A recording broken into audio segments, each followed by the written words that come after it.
صدري ويسر لي أمري واحلل عقدة من لساني يفقهوا قولي واجعل لي وزيرا من أهلي ولا حول ولا قوة إلا بالله العلي العظيم. Alhamdulillah, syukur. Malam ini kita dipertemukan sekali lagi dalam majlis pengajian kitab Ihya Ulumuddin bagi kali yang ke-105. Dan syarahan malam ini ialah timbangan amal di alam akhirat. Yang kita belajar hari itu, di alam dunia ni, manusia dalam alam manusia lah, jin dalam alam jin, malaikat dalam alam malaikat. Manusia dan jin ni dia akan pergi ke alam akhirat. Tetapi sebelum pergi ke alam akhirat, dia kena singgah di alam barzah. Yang mana barzah ni maksud dia macam pembatas lah, ataupun pendinding, dinding. Jadi kita kena masuk alam tu dulu. Dikenali juga di alam Melayu ni sebagai alam kubur.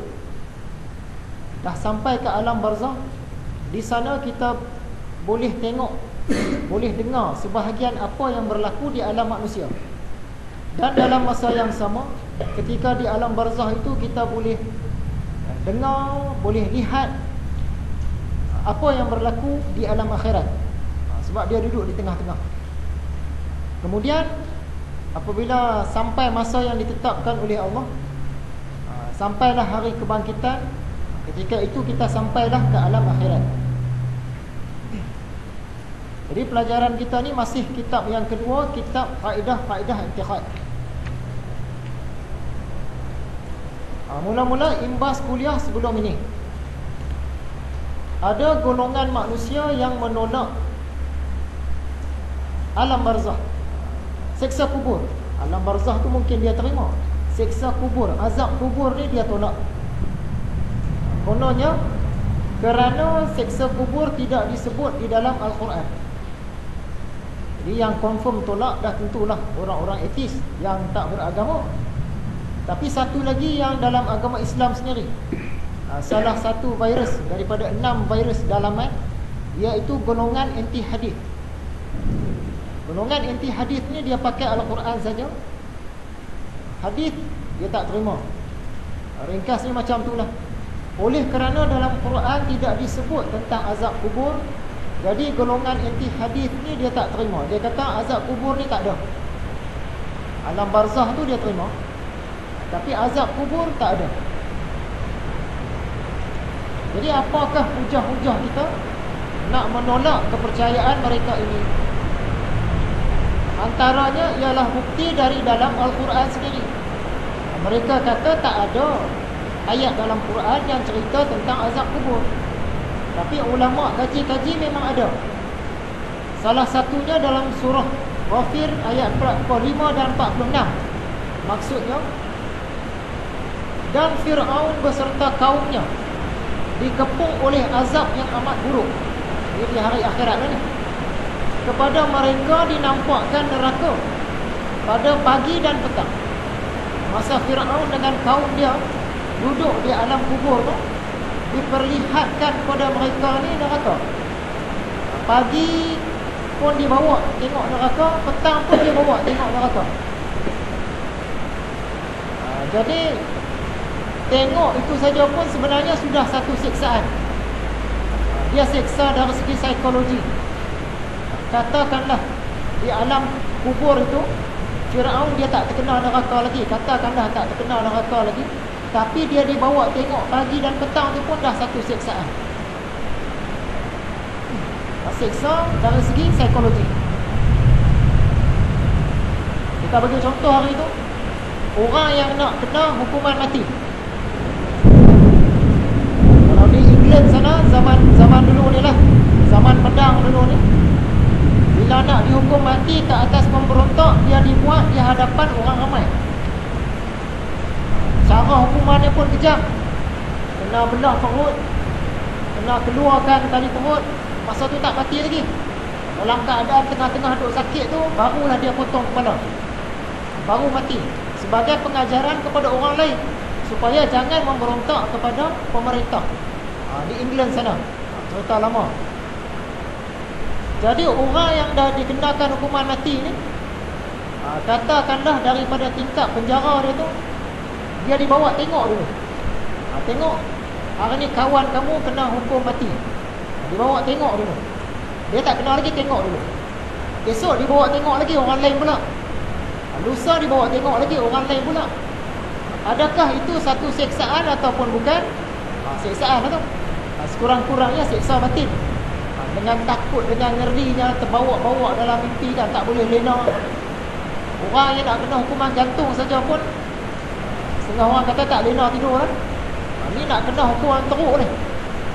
Jadi bila dibawa tengok tu, itu pun satu seksaan lah. Walaupun belum kena seksaan pada badan, seksaan pada rohani, pada batin dia tu, kepada minda. Jadi ayat ini telah pun menolak orang yang berpandangan siksa kubur ni tak ada. Ada. Lagi satu ayat dalam surah At-Taubah ayat 101. Maksudnya, nanti kami akan seksa mereka, yakni orang-orang munafik, 2 kali. Orang munafik ni akan diseksa 2 kali.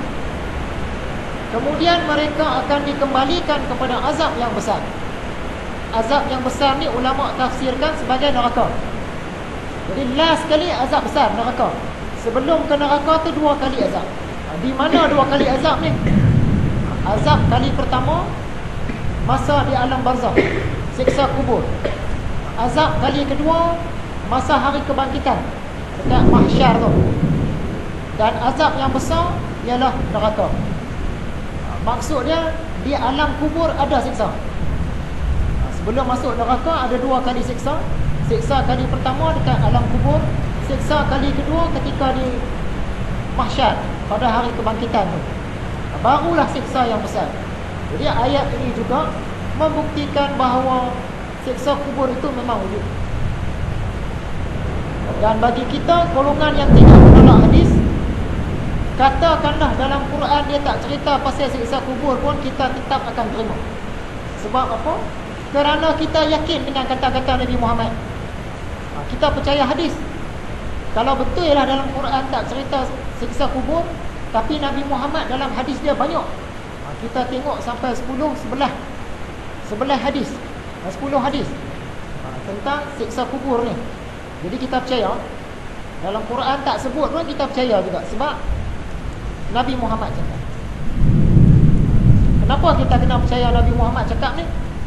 Tuhan dah perintahkan dalam surah Al-Hasyr ayat 7. Maksudnya, dan apa jua yang diberikan oleh Rasul kepada kamu, maka terimalah serta amalkan. Apa yang Nabi Muhammad cakap, dia cerita suruh kita buat tu, terimalah. Tak semestinya Quran saja.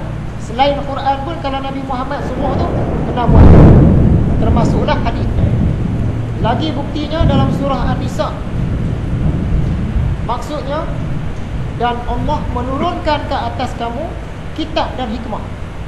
Kepada Nabi Muhammad tu Allah bukan turunkan Al-Quran saja. Selain Al-Quran ada hikmah. Hikmah ni bijaksana lah, kebijaksanaan. Jadi ulama kata hikmah ni termasuklah hadis sekali. Jadi Al-Quran pun kena percaya, hadis pun kena percaya. Yang hikmah tu tadi. Oleh sebab itu, seandainya lah dalam Quran ni tak ada cerita pasal siksa kubur, tapi dalam hadis ada, kita pakai. Golongan anti hadis dia tak mau pakai. Dia kata kalau dalam Quran tak sebut, dia tak mau pakai. Hadis dia tak pakai. Tapi kita dah buktikan dalam Quran pun ada sebut siksa kubur. Seterusnya kita ada tengok hadis yang ke-9. Dalam hadis ni dia ceritakan satu orang beriman di dalam kubur tu dia didudukkan. Masa tu datang 2 orang malaikat, lalu malaikat tu pun soal jawab lah. Dan dia pun menjawab, la ilaha illallah Muhammadur Rasulullah.